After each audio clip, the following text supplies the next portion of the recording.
بسم اللہ الرحمن الرحیم۔ السلام علیکم۔ کیا آپ یقین کریں گے کہ ایک معصوم بچہ اپنوں کے ہاتھوں کنویں میں پھینک دیا جائے اور وہی بچہ ایک دن سلطنت کا فیصلہ کرے؟ جی ہاں، ہم بات کر رہے ہیں حضرت یوسف علیہ السلام کی۔ حضرت یوسف علیہ السلام کا قصہ۔ حضرت یوسف علیہ السلام کی ولادت اور مقام و مرتبہ۔ حضرت یوسف علیہ السلام حضرت یعقوب علیہ السلام کی دوسری بیوی کے بطن سے پیدا ہوئے۔ آپ انتہائی خوبصورت، حسن و جمال کا پیکر، صبر اور عفو درگزر کے علمبردار تھے۔ اللہ تعالیٰ نے آپ علیہ السلام کو اپنا نبی منتخب فرما کر آپ علیہ السلام کو بہت اعلیٰ مقام پر فائز فرمایا، اور حضرت یوسف علیہ السلام کا ذکر قرآن مجید میں 26 مقامات پر فرمایا اور پوری ایک سورت آپ علیہ السلام کے نام سے نازل فرمائی۔ آپ علیہ السلام واحد پیغمبر ہے جن کا پورا واقعہ اللہ تعالیٰ نے قرآن مجید میں ایک ہی جگہ تفصیل کے ساتھ ذکر فرمایا، اور آپ علیہ السلام کے واقعے کو بہترین واقعے کے نام سے تعبیر فرمایا۔ فرمان الہی ہے۔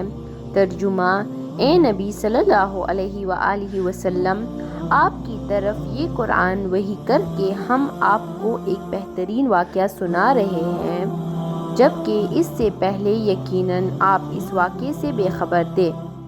احادیث رسول اکرم صلی اللہ علیہ وآلہ وسلم۔ ایک مرتبہ صحابہ کرام رضی اللہ تعالیٰ عنہ نے آپ صلی اللہ علیہ وآلہ وسلم سے کوئی بہترین واقعہ سنانے کی درخواست کی۔ اللہ تعالیٰ نے یوسف علیہ السلام کے واقعے کے متعلق یہ آیات نازل فرمائی۔ ایک مرتبہ آپ صلی اللہ علیہ وآلہ وسلم سے پوچھا گیا کہ اللہ تعالیٰ کے نزدیک لوگوں میں سے سب سے زیادہ عزت والا کون ہے؟ آپ صلی اللہ علیہ وآلہ وسلم نے جواب دیا، جو زیادہ پرہیزگار ہو۔ صحابہ کرام رضی اللہ تعالیٰ عنہ نے عرض کیا، ہم یہ نہیں پوچھ رہے۔ آپ صلی اللہ علیہ وآلہ وسلم نے فرمایا، کیا تم خاندانی شرافت کے متعلق پوچھ رہے ہو؟ خاندانی شرافت کے اعتبار سے سب سے زیادہ عزت والے اللہ تعالیٰ کے نبی حضرت یوسف علیہ السلام ہیں، جو پیغمبر حضرت یعقوب علیہ السلام کے بیٹے، پیغمبر حضرت اسحاق علیہ السلام کے پوتے اور پیغمبر حضرت ابراہیم علیہ السلام کے پڑپوتے تھے۔ حضرت یوسف علیہ السلام کے واقعے کو بہترین واقعہ اس لیے کہا گیا ہے کہ اس میں بہت سی نصیحتیں ایک ہی جگہ جمع کر دی گئی ہے۔ یہ واقعہ اپنی نوعیت کے اعتبار سے عجیب و دلکش اور زمانے کے عروج و زوال کی ایک یادگار ہے۔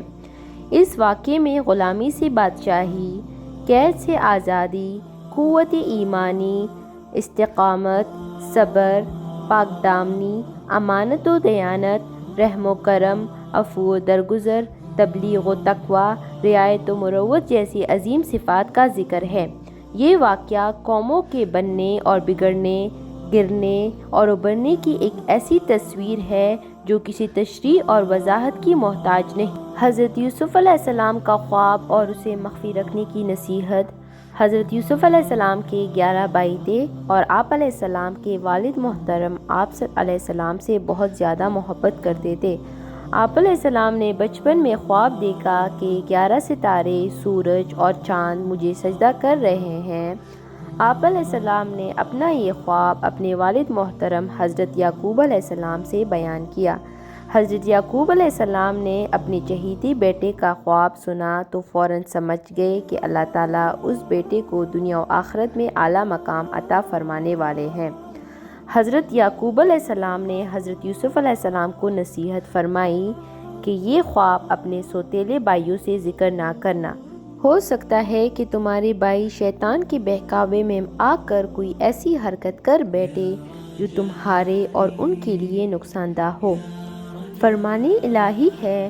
ترجمہ: یاد کیجئے جب حضرت یوسف علیہ السلام نے اپنے والد سے ذکر کیا، اے ابا جان، میں نے خواب میں دیکھا ہے کہ 11 ستارے، سورج اور چاند مجھے سجدہ کر رہے ہیں۔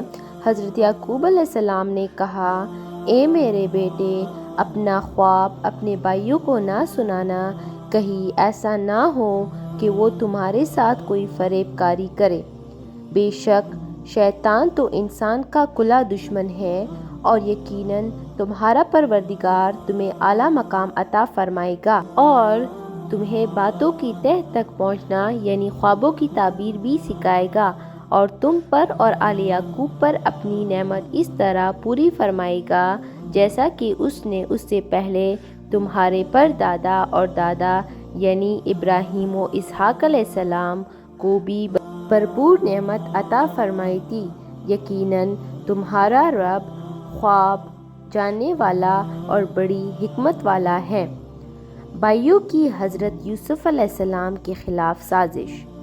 حضرت یوسف علیہ السلام کا خواب سننے کے بعد حضرت یعقوب علیہ السلام نے ان میں نبی بننے کے آثار دیکھے تو ان سے زیادہ محبت کرنے لگے۔ حضرت یوسف علیہ السلام کے سوتیلے بھائیوں کو یہ محبت برداشت نہ ہوئی اور وہ حسد کی آگ میں جل کر حضرت یوسف علیہ السلام کے خلاف سازش کرنے لگے۔ سوتیلے بھائیوں نے حضرت یوسف علیہ السلام کو باپ کی نگاہوں سے اوجھل کرنے کا فیصلہ کر لیا اور آپس میں یہ مشورہ کیا کہ حضرت یوسف علیہ السلام کو یا تو جان سے مار ڈالیں گے یا کسی اور جگہ پر چھوڑ کر آ جائیں گے جہاں سے یہ واپس نہ آ سکے۔ ایسا کرنے سے والد محترم کی مکمل توجہ ہماری طرف ہو جائے گی۔ ایک بھائی نے کہا کہ انہیں جان سے مارنا بہتر نہیں، البتہ کسی گہرے کنویں میں ڈال دو تاکہ کوئی راہ چلتا مسافر اسے لے کر کسی دوسرے ملک لے جائے۔ اس طرح تم یوسف علیہ السلام سے بھی چھٹکارا حاصل کر لو گے اور اپنے باپ کی توجہ کو بھی پا لو گے۔ سب نے اس رائے پر اتفاق کیا اور اسے عملی جامہ پہنچانے کے لیے کوششیں شروع کر دی۔ فرمان الہی ہے۔ ترجمہ: جب برادران یوسف نے آپس میں کہا کہ یوسف علیہ السلام اور اس کا بھائی بنیامین تو ہمارے باپ کو ہم سب سے زیادہ پیارے ہیں، حالانکہ ہم ایک طاقتور جماعت ہے، یقیناً ہمارے ابا جان واضح غلطی پر ہے، لہٰذا تم یوسف علیہ السلام کو قتل کر دو یا اسے کسی نامعلوم جگہ پھینک دو تاکہ تمہارے والد کی محبت کا رخ صرف تمہاری طرف ہو جائے، اس کے بعد تم نیک بن جانا۔ ان بھائیوں میں سے ایک نے کہا، تم یوسف علیہ السلام کو قتل نہ کرو بلکہ اسے کسی غیر آباد کنویں کی تہ گہرائی میں ڈال دو تاکہ اسے کوئی آتا جاتا قافلہ اٹھا کر لے جائے۔ اگر تمہیں کچھ کرنا ہی ہے تو یہ کر دو۔ رسول اکرم صلی اللہ علیہ وآلہ وسلم نے فرمایا، پہلی امتوں کی بیماریوں میں سے ایک بیماری تمہارے اندر بھی سرایت کر گئی ہے اور وہ حسد و بغض کی بیماری ہے جو دین کا صفایا کر دیتی ہے۔ بھائیوں کا حضرت یوسف علیہ السلام کو سیر و تفریح کے بہانے لے جانا۔ حضرت یوسف علیہ السلام کے سوتیلے بھائی اس کوشش میں تھے کہ کسی نہ کسی طرح اپنے اس بھائی یعنی حضرت یوسف علیہ السلام کو اپنے ساتھ لے کر جائے اور کہیں گہرے کنویں میں پھینک دے تاکہ کوئی مسافر انہیں اٹھا کر لے جائے۔ ایک دن وہ اپنے والد محترم کے پاس آئے اور اپنی ہمدردی کا یقین دلاتے ہوئے کہنے لگے کہ اے ابا جان، آپ یوسف علیہ السلام کے بارے میں ہم پر اعتبار کریں۔ دنیا میں بھائی سے زیادہ بھائی کا سچا خیرخواہ کون ہو سکتا ہے؟ کل ہم سیر و تفریح کے لیے جا رہے ہیں، آپ یوسف علیہ السلام کو بھی ہمارے ساتھ بھیج دیں تاکہ ہم سب بھائی مل جل کر کھائے پیے اور کھیلیں۔ حضرت یعقوب علیہ السلام نے ظاہر کیا کہ یہ ابھی چھوٹے ہیں، کہیں ایسا نہ ہو کہ تم کھیل کود میں مصروف ہو جاؤ اور انہیں بھیڑیا کھا جائے، لیکن بھائیوں نے اپنے والد محترم کو یوسف علیہ السلام کے تحفظ کا پورا یقین دلایا۔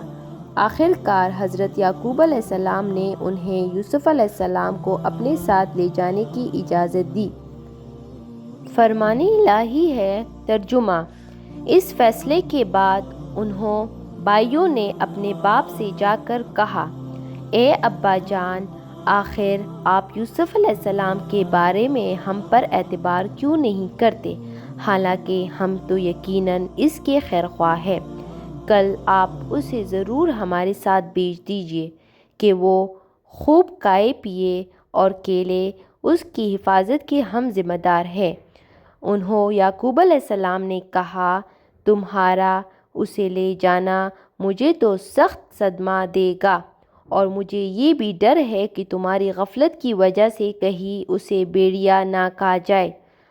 بھائیوں نے جواب دیا کہ ہم جیسی طاقتور جماعت کی موجودگی میں بھی اگر اسے بھیڑیا کھا جائے تو پھر ہم بڑے نکمے ہو جائیں گے۔